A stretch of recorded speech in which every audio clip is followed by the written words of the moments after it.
na hasa tunaoiona katika mji huu wa Bujumbura inatupa faraja sana madai.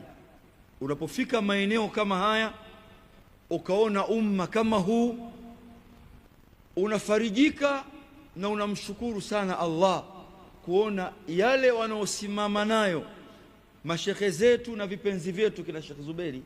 Unaona kazi kubwa ya da'wa inafanyika na Allah anatia kabuli. Kwa kweli jana nilikuwa naongea na shekhe wangu nikamwelezea jinsi mazingira yalivyo ya Bujumbura, akaniambia wallahi ndugu zetu wanapenda kheri.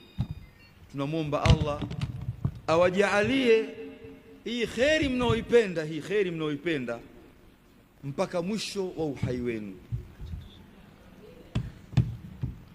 Alhamdulillah, kuwa hapa sio kwa ujanja wetu, kwani kuna watu wengi walitamani na wao waje hapa, lakini Allah kakuchagua wewe uje hapa. Kuna kheri nyingi kwenye vikao kama hivi. Wallahu yakhtassu birahmatihi man yasha, Allah kwa rehema zake anawachagua anaowataka. Kakuchagua wewe kuja hapa kwa sababu anataka uipate kheri, akufutie madhambi yako, akunyanyue, akupe daraja. Alhamdulillah, Allah tabaraka wa taala atujaalie sote tupate kheri hii. Dada zangu, mwaramuseneza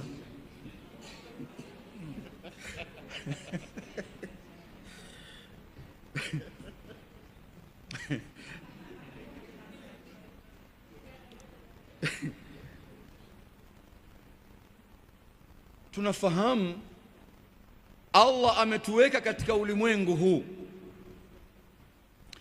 ambao ulimwengu huu, dada zangu katika imani, ni mtihani wa muda mfupi mno katika maisha yetu ambayo tunaoishi katika ulimwengu huu.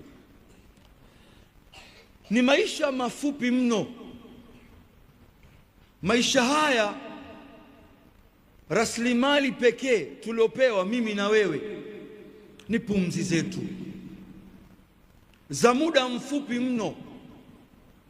Pumzi hizi, dada zangu katika imani, zisitudanganye katika maisha yetu.